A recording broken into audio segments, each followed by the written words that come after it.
আজ তৈরি করলাম পূর্ব বাংলার একটি সাবেকি রান্না, গোবিন্দভোগ চাল দিয়ে থোর ঘন্ট, সম্পূর্ণ নিরামিষ। চলুন রেসিপিটি দেখে নিই।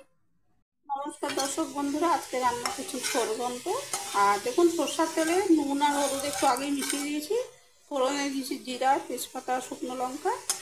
আর এখন কিছু সেদ্ধ করে জল ঝরিয়ে রাখা আলু আমি দিয়ে দিয়েছি, ভেজে নেবো বলতে। আমি চন্দ্রাগুলো চাটাচ্ছি, আপনারা দেখছেন চন্দ্রাগুলো কিন্তু ভেজে দেওয়া। এবার এই আলুগুলো আমি একটু ভালো করে ভেজে নেবো।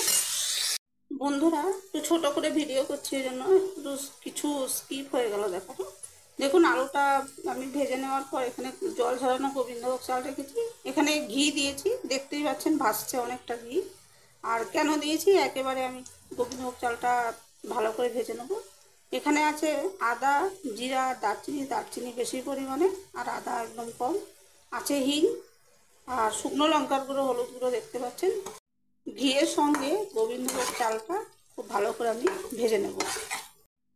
দেখুন, ঘিয়ের সঙ্গে গোবিন্দভোগ চাল আর মশলা সব কিছু খুব ভালো করে ভাজা। গোবিন্দভোগ চাল আর মশলা ঘিয়ের সঙ্গে খুব ভালো করে কষানো হয়ে গেছে। এখন আমি দেখিয়ে দিই, এই যে থোর, এটা নুন মাখিয়ে রেখে দিয়েছি, আর দুধ, একটু দুধ দেওয়া আছে দেখতে পাচ্ছেন। এটা আমি এগুলো সব দিয়ে দেবো, দিয়ে সমস্তটা প্রথমে ভালো করে আমি কষিয়ে নেব। আমি খুব ভালো করে মিশিয়ে নিয়েছি থোরটা মশলার সাথে।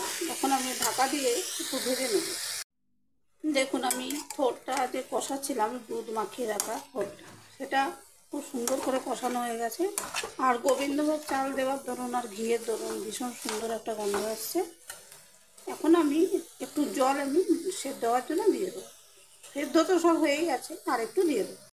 যে থালাটায় আমি দুধ দিয়ে থোরটা মেখে রেখেছিলাম, ওই থালা ধুয়ে একটু জল দিয়ে দিয়েছি, আর একটু গুড় দিয়ে দিয়েছি দেখতে পাচ্ছেন, একটু নুন দিয়ে দিয়েছি।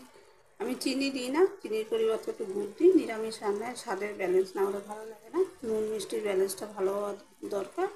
তো এবারে আমি এই সব কিছু ভালো করে মিশিয়ে নিচ্ছি, নিয়ে ঢাকা দিয়ে রান্না করে নিচ্ছি। দেখুন, জল শুকিয়ে গেছে, আর আমার রান্নাটা সম্পূর্ণ হয়ে গেছে। এবার শেষ পর্যায়ে আমি একটু গরম মশলা গুঁড়ো, একটু জিরে ভাজা গুঁড়ো মেশাচ্ছি। আর ঘি আর মেশাচ্ছি না, প্রচুর পরিমাণে ঘি আমি মিশিয়ে দিয়েছি। সরি বন্ধুরা, ওটা স্কিপ হয়ে গেছে, দেখাতে পারিনি আমি। তো আর ঘি দিচ্ছি না, এমনি ঘিয়ের গন্ধে ভরে গেছে। এইভাবে রেসিপিটি ট্রাই করে দেখবেন, খুব ভালো লাগে খেতে। কে কী করে রেসিপিটি করেন জানি না, আমি যেভাবে করি সেটাই আপনার সঙ্গে শেয়ার করব।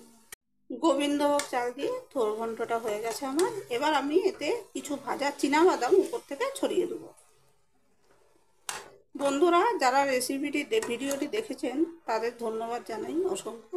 আর যদি রেসিপিটি ট্রাই করেন, দেখবেন খুব ভালো লাগবে খেতে। দেখুন, আমি কিছু চীনাবাদাম শেষ পর্যায়ে মিশিয়ে দিলাম। আর গোবিন্দভোগ চাল দিয়ে সম্পূর্ণ নিরামিষ থোর ঘন্টটা হয়ে গেছে। ভীষণ সুস্বাদু খেতে হয় এটা। গোবিন্দভোগ চাল দিয়ে সম্পূর্ণ নিরামিষ থোর ঘন্ট